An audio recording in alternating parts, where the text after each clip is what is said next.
یہ صحیح بات بھائی نے سوال کیا. جب آپ مسجد میں جاتے ہو بعض دفعہ کوئی بیچارہ کھانسی کا پیشنٹ ہوتا ہے آپ کے ساتھ کھڑا ہوا ہوتا ہے, نزلے کا پیشنٹ ہوتا ہے, بار بار ناک کو سڑک رہا ہوتا ہے وہ, تو ایسی صورت میں ایسے پیشنٹ کو چاہیے وہ گھر میں نماز پڑھ لے,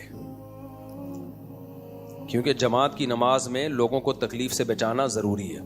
کوئی بھی ایسی بیماری لگی ہو, جیسے جو کوڑ کا مریض ہے, جزام کا مریض, اب جزام کی بیماری نا اسکن سے لگتی ہے, ایک سے دوسرے کو, دوسرے سے تیسرے کو, تو نبی صلی اللہ علیہ وسلم نے جزام کی بیماری والے کو مسجد میں آنے سے روک دیا تھا کہ بھئی تم باہر ہی رہو, کیونکہ وہ اکیلا آئے گا, اس کی وجہ سے 20 لوگوں کو تکلیف ہوگی. تو اس کو آپ نے حکم دیا کہ تم مسجد میں نہیں آنے دیا آپ صلی اللہ علیہ وسلم نے. تو ایسے پیشنٹ کو خود بھی خیال کرنا چاہیے, ہاں گھر والوں کو چاہیے اس کی کیئر کریں, اس کو چھوڑ کے بھاگ نہ جائیں.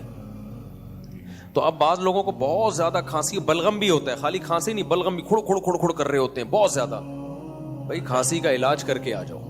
تھوڑی بہت کھانسی تو سب کو ہوتی ہے, وہ روکنا ممکن نہیں ہے. اس طرح ناک چھڑک رہے ہوتے ہیں, میرے ساتھ بھی ایسا ہوتا ہے. کبھی جاؤ تو ایک صاحب کے ساتھ میں نے نماز شروع کر دی, وہ بار بار ناک کو کر رہے ہیں. بھائی ایک دفعہ ہو گیا, 2 دفعہ, پوری نماز میں انہوں نے ایسے ہی.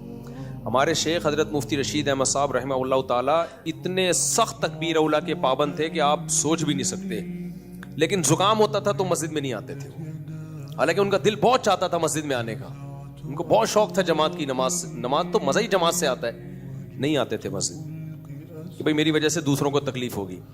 تو اس کا بڑا خیال کرنا چاہیے.